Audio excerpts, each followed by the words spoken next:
Last time we discussed Hess law, okay, और Hess law के numericals कुछ हमने किए थे क्लास में और कुछ मैंने आपको होमवर्क दिए थे. Now today we are going to discuss bond enthalpy और बॉन्ड एनर्जी. हम क्या कहते हैं कि whenever two atoms combine and they form bond, जब भी बॉन्ड बनता है तो क्या होता है, एनर्जी रिलीज होती है ना, एनर्जी रिलीज. ओके, या उल्टा बोल लो कि जब भी आपको किसी बॉन्ड को तोड़ना हो you have to give energy.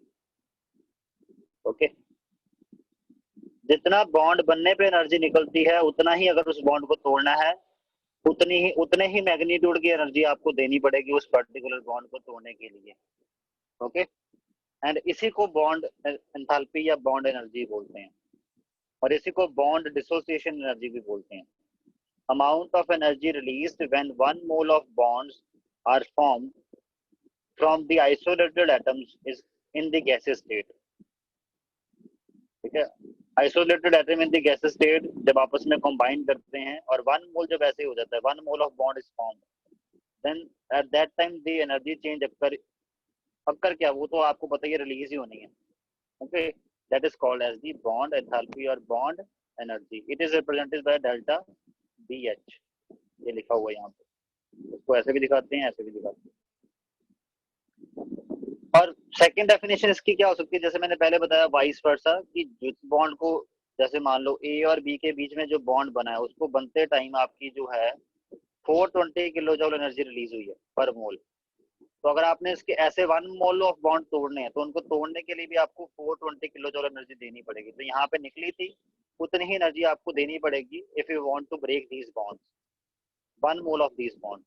Okay, तो हम उल्टा भी डेफिनेशन में बोल सकते हैं, जैसे amount of energy required to dissociate the 1 mole of the bonds present between the atoms in the gaseous molecule. Gaseous molecule में जो एटम्स हैं उन एटम्स के बीच में जो बॉन्ड प्रेजेंट है, ऐसे 1 मोल ऑफ द बॉन्ड, 1 मोल मतलब 6.022 इंटू 10⁻23 बॉन्ड्स तोड़ने के लिए कितनी एनर्जी लगेगी, that is will be equal, that is called as the bond enthalpy. क्योंकि मैग्नीट्यूड तो दोनों केसेस में सेम आएगा, हाँ साइन का डिफरेंस आ जाएगा. साइन अगर इसके अकॉर्डिंग देखें तो बॉन्ड एंथैल्पी का साइन नेगेटिव होना चाहिए, अगर इसको देखें तो बॉन्ड एंथैल्पी का साइन पॉजिटिव होना चाहिए. बट एक्चुअल में जब भी हमने बॉन्ड एंथैल्पी लिखनी है उसको पॉजिटिव ही लिखना है. ओके, बॉन्ड एंथैल्पी कभी भी नेगेटिव नहीं आएगी, आप उसको पॉजिटिव ही लिखोगे. इसका मतलब ये समझो कि अगर आपने किसी बॉन्ड को तोड़ना है तो you will always require energy. उस बॉन्ड को तोड़ने के लिए आपको हमेशा एनर्जी देनी ही पड़ेगी. ओके, चलो अब कुछ एक एग्जांपल डिस्कस करते हैं. For diatomic molecules like hydrogen, oxygen, nitrogen, chlorine, HCl, HF, जो डायटोमिक मॉलिक्यूल्स हैं इनके बीच में दो एटम है, दोनों में एक बॉन्ड है जिसको तोड़ना है etcetera. The bond energies are equal to their dissociation energy. जितनी एनर्जी उनको डिसोसिएट करने के लिए चाहिए जो उनके एटम है, जैसे ए और बी आपस में लिंक्ड हैं, जितनी एनर्जी इनको डिसोसिएट करने के लिए चाहिए उतनी ही एनर्जी जो है, उतनी ही एनर्जी हम बोल सकते हैं ना कि उतनी ही एनर्जी आपको क्या बोल सकते हैं, उतनी ही बॉन्ड एनर्जी है.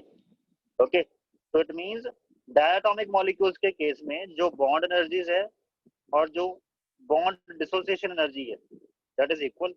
Dissociation energy of the molecule is equal and this may be also called as the enthalpy of atomization, क्योंकि आप एटम्स बना रहे हो तोड़ के उनको, मॉलिक्यूल में जो एटम्स है उनको सेपरेट करके उनको एटॉमिक फॉर्म में लेके आ रहे हो, तो इसको एंथैल्पी ऑफ एटोमाइजेशन भी बोल सकते हो आप. ओके, बट प्रॉब्लम आती है पॉलीएटॉमिक मॉलिक्यूल्स के केस में, जैसे molecules like CH4, CH3Cl etcetera. और मान लो आपने कार्बन हाइड्रोजन बॉन्ड की बॉन्ड एंथैल्पी निकालनी है कि कार्बन और हाइड्रोजन का ये जो बॉन्ड है इसको तोड़ने के लिए मेरे को कितनी एनर्जी लगनी चाहिए. ठीक है, बट आपके पास यहाँ पे अगर देखा जाए तो कार्बन हाइड्रोजन का सिर्फ एक बॉन्ड थोड़ी ना है, ऐसे तो कई सारे बॉन्ड है. ओके, तो ऐसे केसेस में जिनमें पॉलीटॉमिक मॉलिक्यूल में आपके पास एक से ज्यादा तरह के बॉन्ड होते हैं. ओके, एक से ज्यादा बॉन्ड होते हैं और एक से ज्यादा तरह के बॉन्ड होते हैं. Okay, the bond enthalpies of a particular type of bond is not the same. ठीक है।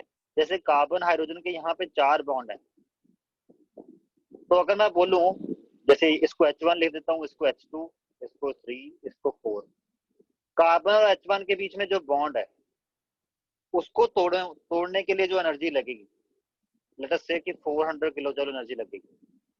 ओके, उसके बाद जो कार्बन और H2 का बॉन्ड है इसको तोड़ने के लिए भी 400 किलो जूल ऑफ एनर्जी लगेगी? नहीं। क्यों? क्योंकि अभी स्ट्रक्चर में कुछ चेंज आ गया ना, यहाँ से पहले इस कार्बन के अराउंड टोटल 4 हाइड्रोजन थे, अब जब ये वाला निकल चुका है हाइड्रोजन, तो अब इस कार्बन के अराउंड 3 हाइड्रोजन है, तो ये वाला बॉन्ड तोड़ने के लिए एनर्जी थोड़ी डिफरेंट लगेगी। ओके, तो इसलिए ये बात बोली गई है, bond enthalpies of a particular type of bond is not same when present in different type of compound. Okay, इसका एक मतलब ये भी है कि जैसे जो आपके पास मीथेन है उसमें ये चारों बॉन्ड जो हैं they will not have same bond enthalpy, चाहे हैं चारों कार्बन हाइड्रोजन बॉन्ड ही हैं। ओके, और दूसरा मतलब ये भी निकाल सकते हो, मीथेन के केस में जो कार्बन हाइड्रोजन बॉन्ड एंथैल्पी है, जरूरी नहीं कि ये जो इसका नाम है मिथाइल क्लोरोमीथेन।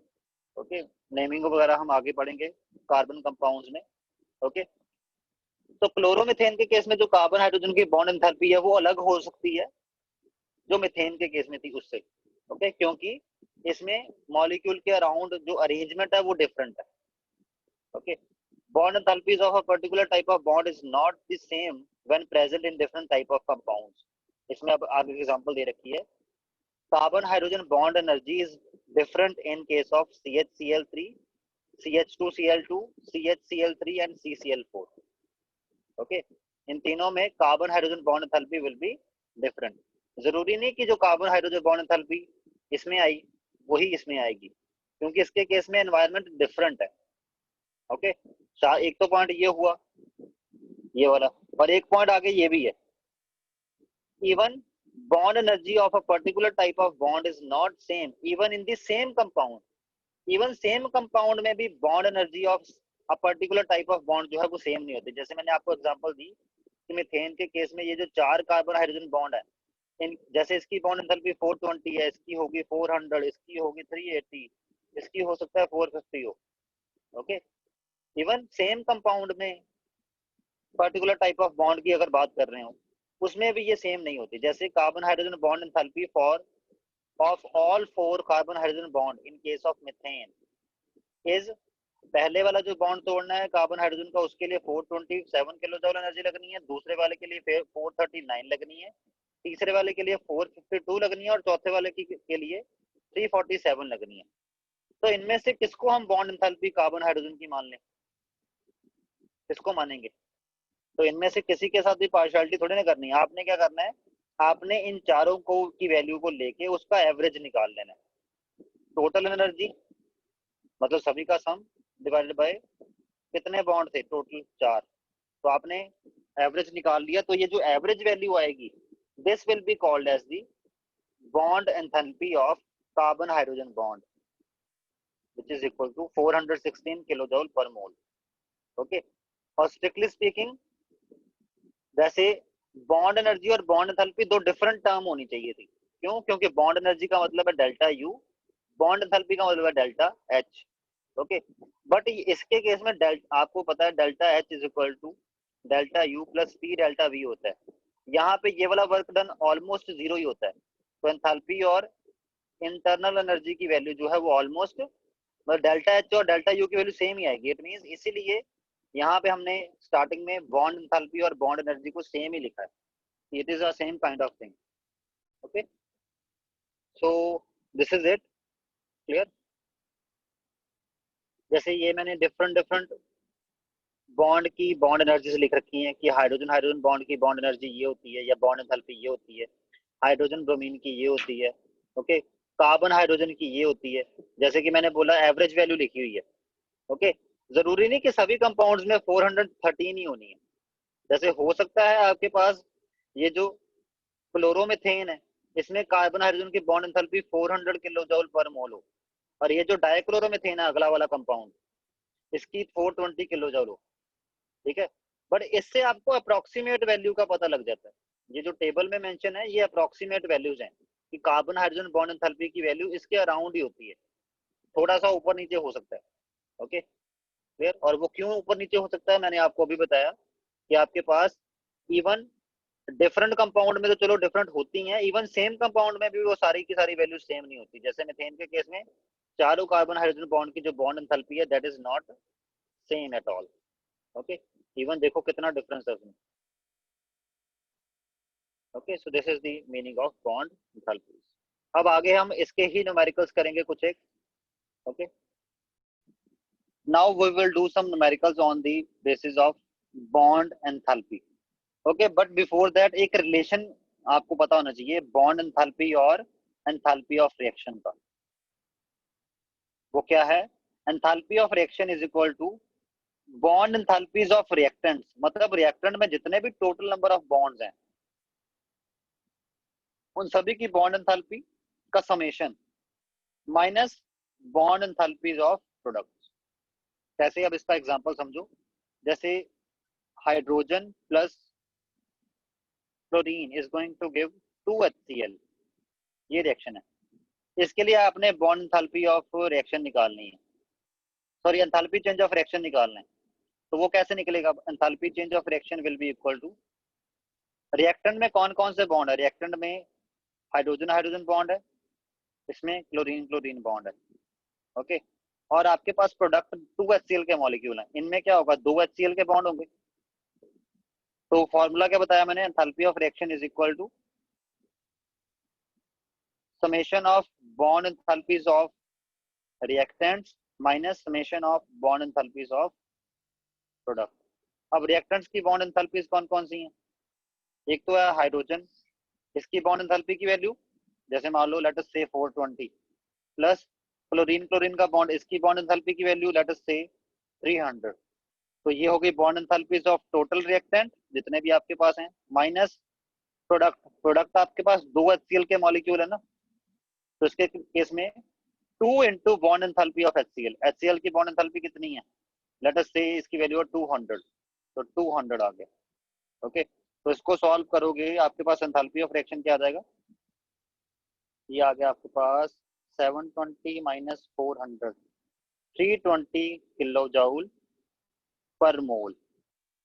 और पर मोल चाहे ना लगो, इस रिएक्शन के लिए जो एंथैल्पी ऑफ रिएक्शन की वैल्यू है that is equal to 320 kilo joule, that's it. ऐसे निकलती है एंथैल्पी ऑफ रिएक्शन। इसको ऐसे भी समझो, देखो रिएक्टेंट्स जो हैं उनमें कुछ एनर्जी स्टोर हो रखी है in form of bond, bond की फॉर्म में एनर्जी स्टोर हो जाती है ना, और जब वो प्रोडक्ट बन जाते हैं तो उनमें भी कुछ एनर्जी स्टोर हो जाती है in form of bond.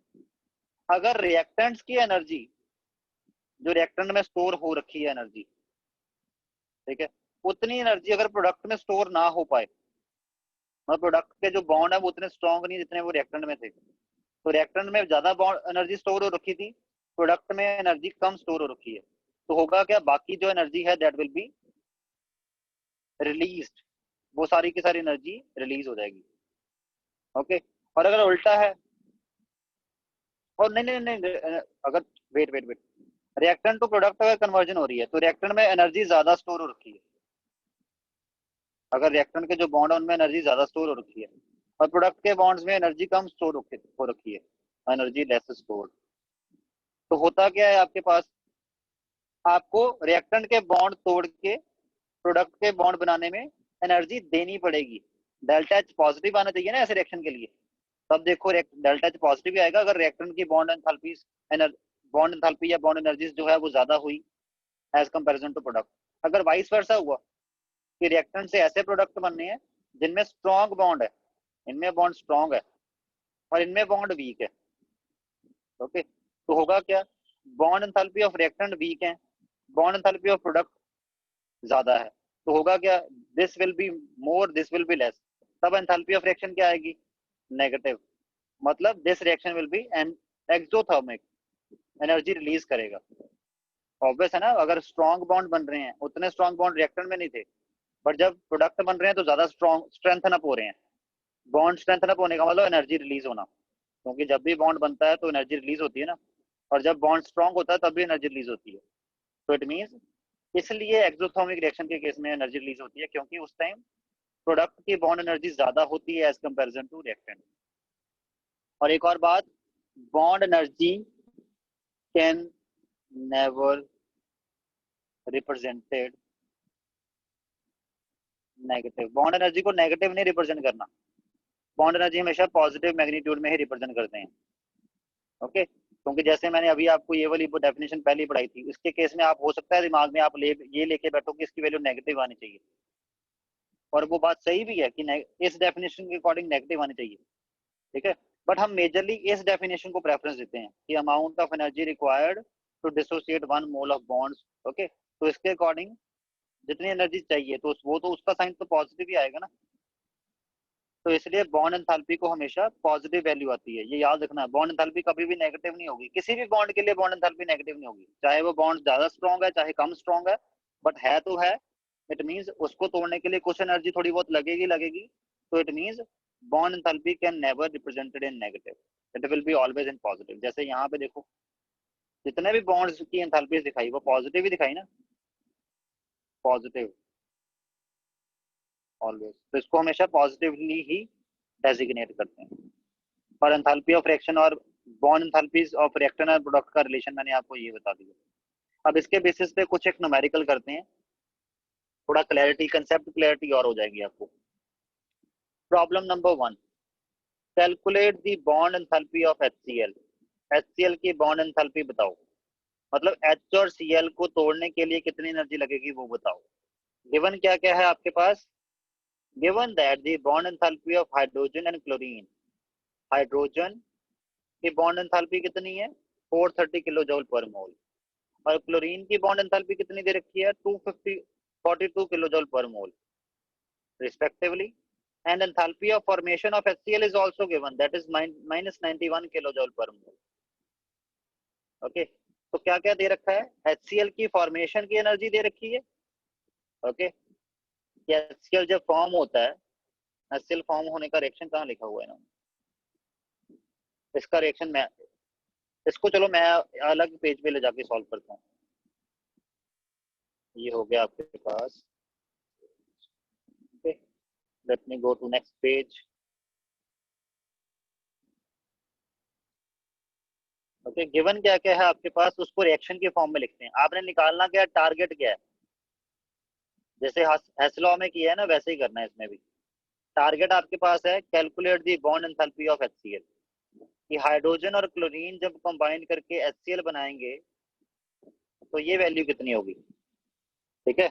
But मैंने क्या बोला, अगर ऐसे देख के लिखेंगे तो वो तो नेगेटिव साइन में आएगी, ठीक है। तो इसको उल्टा लिखना है, बॉन्ड डिसोसिएशन एनर्जी की फॉर्म में लिखना है कि HCl जब डिसोसिएट होके H और Cl बनाएगा तो इसके लिए कितनी एनर्जी चेंज आएगा, ये निकालना है आपको। Okay, this you have to calculate. उसके बाद ये आपका टारगेट है। गिवन क्या क्या है, दी bond enthalpies of H2। H2 की बॉन्ड एंथैल्पी मतलब कि अगर हाइड्रोजन को डिसोसिएट करना हो दो हाइड्रोजन के एटम में तो उसके लिए बॉन्ड कितनी एनर्जी लगती है 430 kilo joule per mole. Okay, और अगर आपने क्लोरीन को डिसोसिएट करना है, Cl2 के लिए भी दे रखी है दो क्लोरीन एटम में, तब आपकी एनर्जी लगती है 242 kilo joule per mole. Okay, respectively. And also given that enthalpy of formation of HCl, enthalpy of formation of HCl कितनी दे रखी है minus 91 kilo joule per mole. Enthalpy of formation of HCl का मतलब क्या है, एक मोल ऑफ HCl को बनाने के लिए जो रिएक्शन लगेगी वो लिखनी है आपको, दिस विल बी दिस। एक मोल ऑफ HCl के लिए जो एंथैल्पी इस रिएक्शन के दौरान जो एंथैल्पी चेंज आता है वो कितना दे रखा है minus 91 kilo joule per mole. तो आपके पास, और इस रिएक्शन के लिए एनर्जी निकालनी है क्योंकि उसी को बॉन्ड डिसोसिएशन एनर्जी बोलेंगे ना HCl की। ओके, और उसी को बॉन्ड एंथैल्पी बोलते हैं। आप ये बस इतना ध्यान रखना, अगर आपका आंसर नेगेटिव आए ना, नेगेटिव नहीं आ सकता, उसको पॉजिटिव कर देना कि कहीं ना कहीं गड़बड़ है। बॉन्ड एंथैल्पी की वैल्यू कभी भी नेगेटिव नहीं आएगी, आपको पॉजिटिव ही रिप्रेजेंट करनी है। ओके, तो आपके पास ये टारगेट है, ये आपके पास इक्वेशन नंबर 1 है, इक्वेशन नंबर 2, इक्वेशन नंबर 3।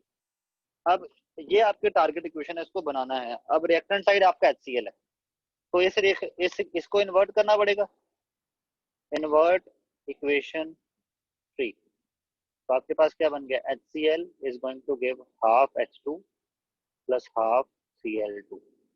और इसके लिए डेल्टा एच की वैल्यू जो एनर्जी चेंज है वो भी ऑपोजिट हो जाएगा साइन में, कर दो ऑपोजिट, ये हो गया। ओके, उसके बाद प्रोडक्ट में आपके पास एक हाइड्रोजन यहाँ पे एचएल में, ओहो वेट, एचएल में अगर इसको लिखना हो, ये H प्लस एच ना लेके इसको 2H लिख दें, तो इसको इरेज करके मैं सिमिलरली क्लोरीन के केस में 2H और 2Cl। ओके, और यहाँ पे आपके पास जो टारगेट इक्वेशन है उसमें प्रोडक्ट साइड कितने, एक हाइड्रोजन और एक क्लोरीन है, तो इट मीन इक्वेशन नंबर 1 और इक्वेशन नंबर 2 को आपको हाफ से मल्टीप्लाई करवाना है। तो 1 multiply by half and equation number 2 also multiply by half, so what will you get? You will get half H2 is going to give H, और उसके लिए एनर्जी चेंज कितना है, इसके लिए 430 था, तो इस रिएक्शन के लिए एनर्जी चेंज भी हाफ हो जाएगा, 430 डिवाइड बाय 2, ये क्या बनेगा 215 किलो जूल। ओके, और अगर सेकंड वाले के लिए भी ऐसा कर दें, half Cl2 is going to give chlorine, 242 divided by 2, it will give 121 kilo joule. Okay, तो आपके पास अब ये इक्वेशन नंबर नहीं बन गई थी 4, ये इक्वेशन नंबर 5, इक्वेशन नंबर 6। अब अगर हम 4, 5 और 6 इक्वेशन को ऐड कर दें तो क्या बन जाएगा आपके पास, तो आपका रिएक्शन देखें कौन सा बन जाएगा। रिएक्टेंट साइड ऐड हो जाएंगे, कौन कौन सा है रिएक्टेंट, इसमें है HCl प्लस इसके इक्वेशन नंबर 5 में है हाफ H2, इक्वेशन नंबर 6 में है half Cl2।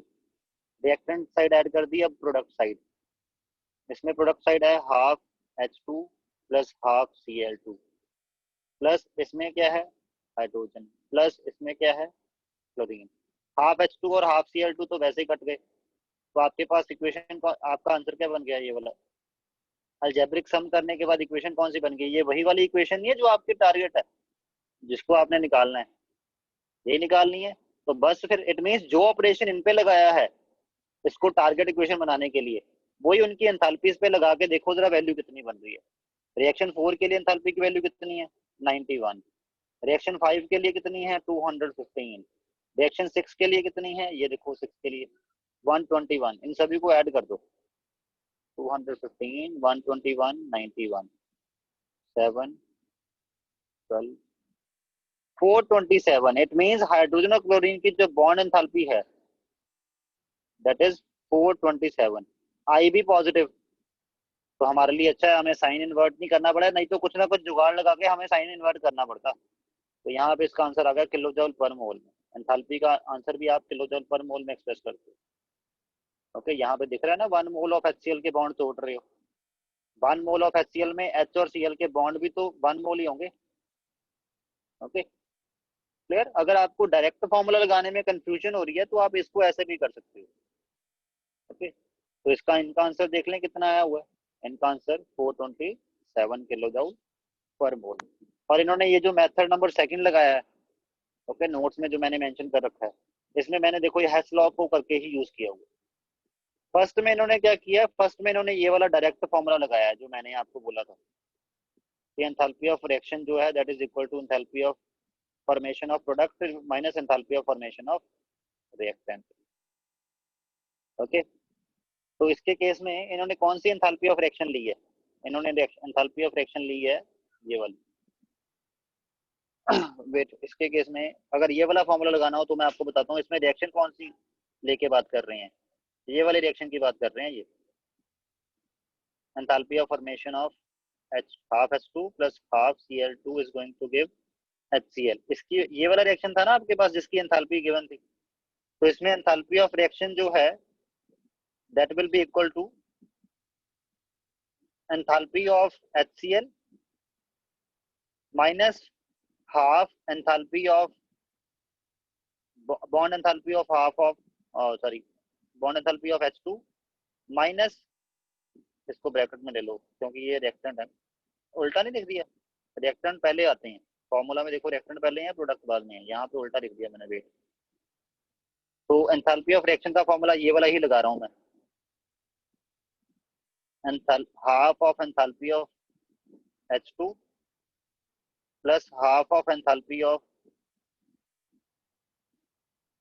Cl2, okay, minus इसके लिए तो 1 मोल ही है ना इसका, minus enthalpy of HCl, okay. तो बस इनकी बॉन्ड एंथैल्पीज की वैल्यू पुट कर दो। अब एंथैल्पी ऑफ रिएक्शन की वैल्यू कितनी दे रखी है HCl के लिए, -91, ओके। आप शायद इतना लिखा हुआ देख के कंफ्यूज हो रहे होगे, इसलिए मैं ऐसा कर रहा हूँ।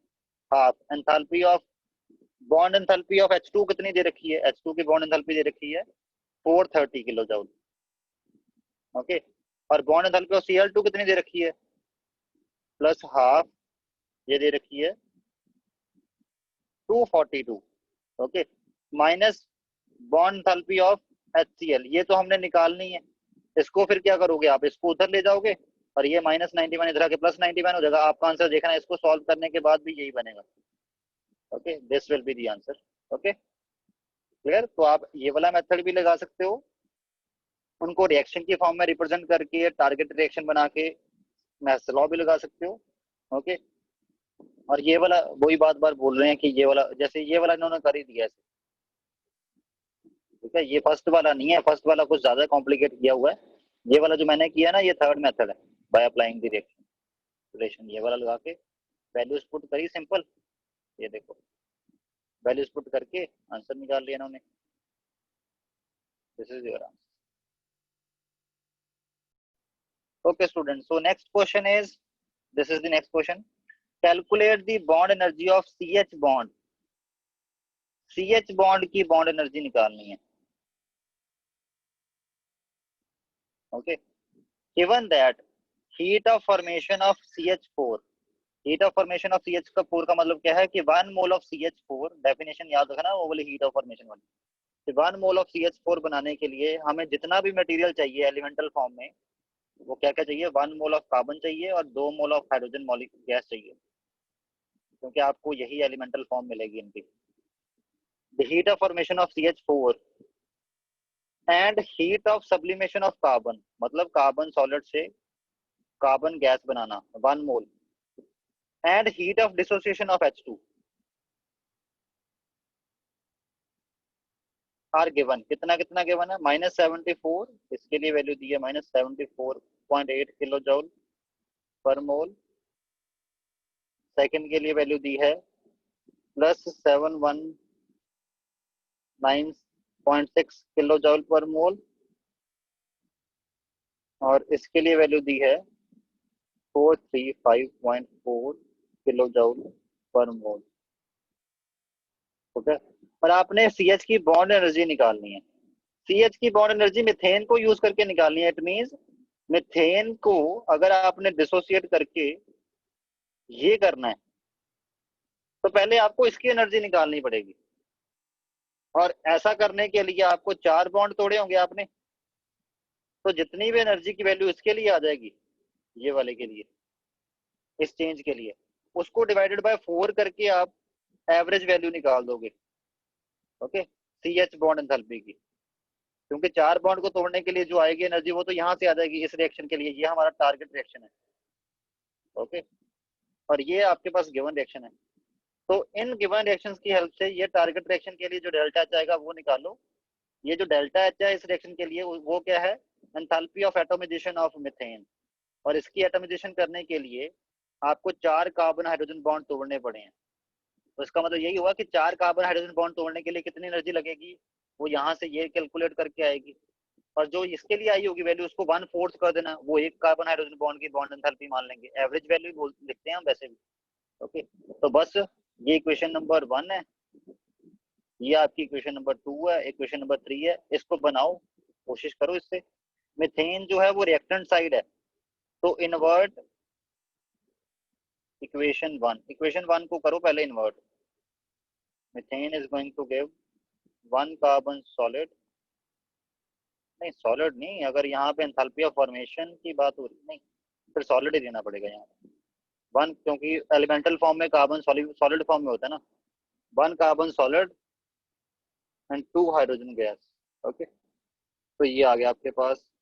इसके लिए एंथैल्पी की वैल्यू कितनी होगी, +74.8 8 kilo joule per mole. Okay, एक भी साइन में डिफरेंस क्रिएट कर दिया ना आपने, उससे आपका पूरा क्वेश्चन गलत है। तो इसलिए ये चीजें बिल्कुल केयरफुली समझना, अगर नहीं समझ आए then you can ask also. Okay, उसके बाद आपको यहाँ पे एटॉमिजेशन के केस में ये दोनों गैसेस स्टेट में बनाने होते हैं। ओके, एंथैल्पी ऑफ एटॉमिजेशन, अगर आप एटॉमिजेशन ही कर रहे हो ना, बॉन्ड एंथैल्पी निकालनी है, तो भी आपको ये गैसेस स्टेट में चाहिए। देखो इसमें स्टेट भी मैटर कर रही है, तो इसका भी बहुत बड़ा क्रूशियल रोल होगा। इसको इन्वर्ट करके यूज करना है कि इसको एज इट इज यूज करना है, इस वाली इक्वेशन, बड़ा क्रूशियल रोल है। बट हमें पता लग रहा है कि कार्बन गैसेस फॉर्म में चाहिए हमें प्रोडक्ट साइड, तो इट मींस कार्बन अगर गैसेस फॉर्म में चाहिए प्रोडक्ट साइड, तो कार्बन सॉलिड फॉर्म में है यहाँ पे। तो गैसेस फॉर्म में यहाँ पे कार्बन गैसेस फॉर्म में कैसे आएगा, इक्वेशन नंबर 2 को एज सच हम ऐड कर देंगे इसमें। सिमिलरली हाइड्रोजन जो है वो एटॉमिक स्टेट में चाहिए, जो आपके पास टारगेट इक्वेशन है उसमें हाइड्रोजन एटॉमिक स्टेट में है, यहाँ पे मॉलिक्यूलर फॉर्म में है। कोई बात नहीं, घबराने की जरूरत नहीं है, बट हमें हमें दिख रहा है कि हम इससे एटॉमिक स्टेट में ले आएंगे, प्रोडक्ट साइड ये एटॉमिक स्टेट में हाइड्रोजन। बट 4 हाइड्रोजन चाहिए, यहाँ पे तो 2 ही हैं, तो कोई बात नहीं, इस इक्वेशन को 2 से मल्टीप्लाई करवा देते हैं। एक ये चेंज है, इसको इक्वेशन नंबर 4 बोल लो। Okay, similarly 2 multiply by equation number 3, तो क्या बन जाएगा, 2H2 is going to give 4H। Okay, इसको इक्वेशन नंबर 5 बोल दो। अब क्या करना है आपने, टारगेट इक्वेशन बनाने के लिए you need to do operation 2 plus 4 plus 5। ऐसा करने से क्या होगा, अभी बताता हूँ क्या होगा। 2 में आपके पास रिएक्टेंट साइड क्या है, कार्बन सॉलिड। 4 में आपके पास रिएक्टेंट साइड क्या है, मीथेन। 5 में आपके पास रिएक्टेंट साइड क्या है, ये वाली 5 इक्वेशन में 2 हाइड्रोजन। उसके बाद प्रोडक्ट साइड भी देख लेते हैं। 2 में प्रोडक्ट साइड क्या है, कार्बन गैसेस। 4 में प्रोडक्ट साइड क्या है, carbon solid plus hydrogen gas. और आपके पास 4 में प्रोडक्ट साइड क्या है, 4H positive, 4H not H positive, 4H। 2H2 से 2H2 कट गया, ये गैसेस स्टेट नहीं है। और कार्बन सॉलिड से कार्बन सॉलिड कट गया, तो क्या बचा, CH4 गैसेस, ये गैस ही होता है ना क्योंकि methane is a gas, is going to give C gas plus 4H। तो ये आपके टारगेट इक्वेशन आई है ना, वी गॉट टारगेट इक्वेशन। तो ये टारगेट इक्वेशन आई है, तो अब इट मींस इस टारगेट इक्वेशन को लाया कैसे गया, ठीक है। इस जो ऑपरेशन आपने उस उन इक्वेशंस पे लगाए हैं वही आपने इन पे लगाने हैं। 2 प्लस 4 प्लस 5 किया है, तो बस 2 के लिए वैल्यू कितनी है, 719.6 प्लस 4 के लिए वैल्यू कितनी है, 4 किधर है, ये रहा 74.8 प्लस 5 के लिए वैल्यू कितनी है, हमने क्या किया था, इस इक्वेशन को 2 से मल्टीप्लाई करवाई थी, तो इसके लिए वैल्यू कितनी बनी है, 2 into 435.4, तो 2 into 435.4, इसको सॉल्व करना है। तो लेट मी सॉल्व इट। सबसे पहले 2 into 435.4, this comes out to be 870, तो ये बन जाएगा 719.6 प्लस 74.8 प्लस इन दोनों को मल्टीप्लाई करके आ गया आपके पास 870.8। अब इसको सम करें बाकियों को, plus 719.6 plus 74.8, this comes out to be 1665.2 kilo joule per mole. But ऐसा करने में तो आपने 4 कार्बन हाइड्रोजन बॉन्ड्स ब्रोकन, आपको एक कार्बन हाइड्रोजन बॉन्ड की निकालनी है, वो कैसे निकलेगी, 4 कार्बन हाइड्रोजन बॉन्ड के लिए जो एनर्जी लगी है डिवाइडेड बाय 4, तो 4 के लिए कितनी एनर्जी लगी है, 1665.2 डिवाइडेड बाय 4, तो this comes out to be divided by 4 416.3 kilo joule per mole. तो कार्बन हाइड्रोजन बॉन्ड एनर्जी की वैल्यू 416.3 416.3 किलोजूल पर मोल होती है, और ये आई भी पॉजिटिव में ही है। मैंने क्या बोला था, पॉजिटिव में आनी चाहिए ना, तो पॉजिटिव ही आ गई है। Got it? देखो इनकी भी वही आई। क्लियर? तो questions are very very simple. अब आपके पास ये दो क्वेश्चन और हैं, ये आपका होमवर्क है। Problem number 3 and problem number 4 is your homework. That's it. Okay, that's it for today. We will continue Monday now.